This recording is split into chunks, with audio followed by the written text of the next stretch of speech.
कधी पत्रकार परिषद आहे, कधी पत्रकार परिषद, हा विषय वारंवार होत होता. त्याचा दिवस आज आला.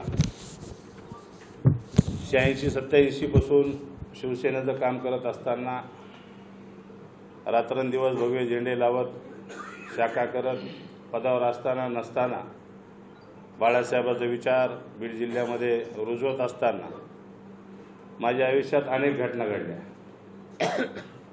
उपजिल्हाप्रमुख म्हणून मी काम केलं. जी जिम्मेदारी पक्षाने दिली ती पार पाडली. त्या कामावर मला पुन्हा जिल्हाप्रमुख मी झालो. जिल्हाप्रमुख असताना अनेक देताकी जाता असतील, कन्यादान योजना असतील, शेतकऱ्यांची आंदोलनं असतील, मोर्चे असतील, म्हणजे न सांगणारे इतके कार्यक्रम मी त्या ठिकाणी घेतलेले तुम्हाला सगळ्यांना माहिती आहे. आणि ते करत असताना 9 मध्ये मला पुन्हा एक विधानसभेची संधी आली. त्यावेळेस बीड जिल्ह्यातले सर्व पदाधिकारी आम्ही त्या ठिकाणी गेलो, मागणी केली. आम्हाला त्या ठिकाणी हो म्हणलं आलं आणि यादीमध्ये नाव सुद्धा, उमेदवारीच्या यादीमध्ये नाव आलं, चॅनलपर्यंत पोहोचलं. पण रात्री 3च्या नंतर काय झालं हे मला माहिती नाही. पहिला अन्याय त्या ठिकाणी आमच्यावर झाला, पण आम्ही बाळासाहेबांचे वेळेत आज बी आहेत, उद्याही राहणार म्हणून पुन्हा तेवढ्याच उमेदीने पुन्हा आमचे सर्व पदाधिकारी, आम्ही सैनिक सगळे पुन्हा कामाला लागलो. 14 मध्ये संधी मिळाली, त्यावेळेस युती तुटली. 19 मध्ये पुन्हा आम्ही कामाला लागलो आणि अचानक त्यावेळेस गेवराईला मोर्चा असताना सामन्याला फ्रंट पेजची बातमी, पूर्ण मोर्चाची माझी बातमी होती, पूर्ण पान मोर्चाचं, आणि बाजूला कोपऱ्यामध्ये माझं पद गेलेली बातमी होती. हे तुम्हाला सगळ्याला माहिती. म्हणजे दुसरा अन्याय तिथं माझ्यावर त्या ठिकाणी झाला. आणि आता पुन्हा मी 4 वर्ष अनेक पक्षांनी मला बोलवल्यानंतर सुद्धा मी कधी डगमगलो नाही. बाळासाहेबांचा विचार घेऊन 4 वर्ष कुठल्याही पदावर नसताना मी माझं काम करत राहिलो शिवसेनेचं, आणि शिवसेनेचं काम करत राहिलो. आणि त्यानंतर 4 वर्षानंतर पुन्हा मला जिल्हा प्रमुखाची जबाबदारी दिली. 3 मतदारसंघ माझ्याकडे दिले, पुन्हा अख्खा जिल्हा माझ्याकडे दिला. रात्रंदिवस फिरत असताना, शिवसेनेचे विचार पोहोचत असताना, विधानसभेची तयारी करत असताना अचानक माझं त्या ठिकाणी पद गेलं ही बातमी आम्हाला कळाली. त्यावेळेस हसावं का रडावं हे हा विषय आमच्या समोर आला.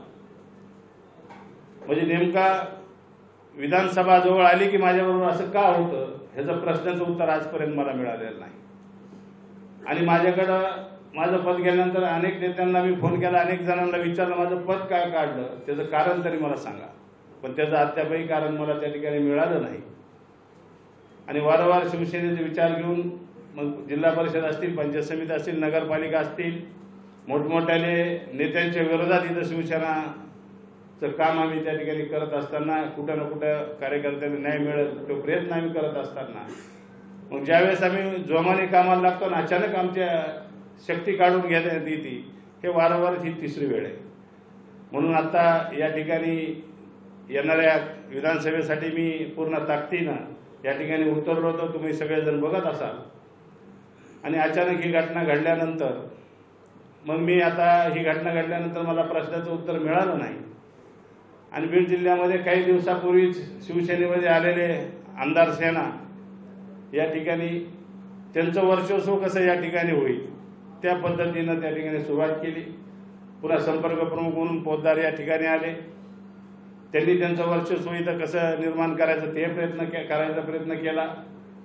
त्यामधून चांगलं काम सुरू असताना अचानक ह्यांनी त्या ठिकाणी पक्षप्रमुखाला जाऊन काय सांगितलं काय नाही ह्याचं आम्हाला आतापर्यंत कळलेलं नाही. पण या ठिकाणी गटुड्याचे व्यवहार कुठं ना कुठं झालेले आहेत. आणि पोद्दारांनी आल्यापासून या ठिकाणी गटुडे हे विषय सारखे ते वारंवार बोलत असायचे.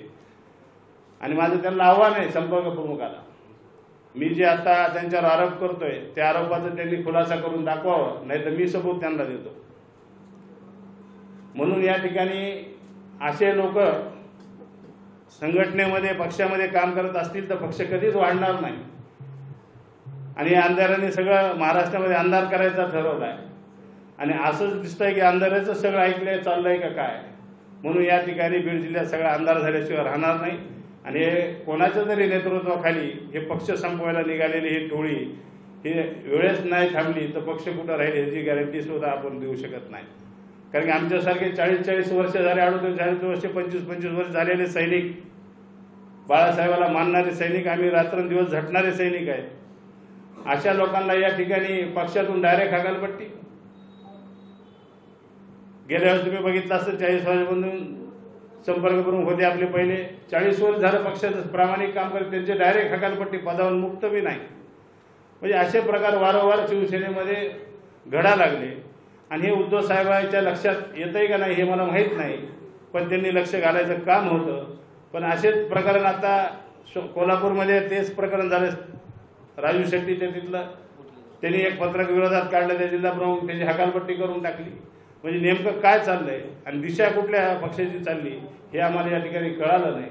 पण लकलाभ त्या सगळ्या अंधारे सेनेला, सगळीकडे अंधार ज्या ठिकाणी होणार आहे त्या सेनेला आम्ही या ठिकाणी शेवटचा जय महाराष्ट्र आम्ही या ठिकाणी करतोय।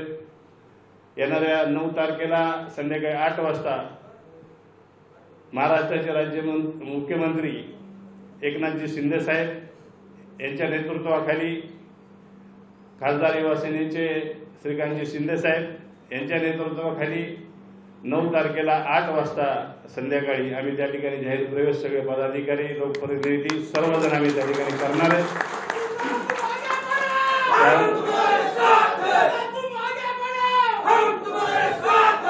या सगळ्या गोष्टी बोलून झाल्यात, या ठिकाणी ताकदीने पुन्हा आम्ही लढणार आहेत आणि पुन्हा बाळासाहेबांचा वसा घेऊन या बीड जिल्ह्यामध्ये वाटचाल करणार आहेत। कारण की रक्तात आमच्या शिवसेना आहे, बाळासाहेबांचे विचार आहेत, म्हणून बाळासाहेबांचे विचार आम्ही कुठं सोडले नाहीत आणि सोडणारही नाही। म्हणून तो निर्णय आम्ही सर्वांनी या ठिकाणी घेतलाय। मग आमचे मार्केट कमिटीचे सदस्य असतील, उपसभापती असतील, नगरसेवक असतील, आमचे शहर प्रमुख सुनील सुरवशी असेल, तो आज या ठिकाणी नाही कामाने बाहेर गेलाय। आणि या ठिकाणी सगळे पदाधिकारी आमचे सर्वजण, सरपंच आहेत, उपसरपंच आहेत, सोसायटीचे सगळे सदस्य आहेत, पदाधिकारी अनेक पदाधिकारी आहेत, युवा सेनेचे जिल्हा प्रमुख सागर भैर या ठिकाणी आहेत, म्हणजे सर्वजण पदाधिकारी। येणाऱ्या 9 तारखेला तुम्हाला त्या ठिकाणी किती पदाधिकारी आहेत त्यावेळेस तुम्हाला लवकरच ती यादी लवकर त्या ठिकाणी मिळेल। आणि हा निर्णय आम्ही सर्व एकमती शिवसैनिकांना चर्चा करून जनतेचा कौल बघून आम्ही या ठिकाणी हा निर्णय या ठिकाणी घेतलेला आहे। कारण येणाऱ्या काळामध्ये पूर्ण ताकदीनं या ठिकाणी बाळासाहेबांचे विचार इथून पुढं एकनाथ शिंदे साहेबांच्या नेतृत्वाखाली आम्ही या बीड जिल्ह्यामध्ये रुजवणार आहोत। एबीपी माझा, उघडा डोळे बघा नीट।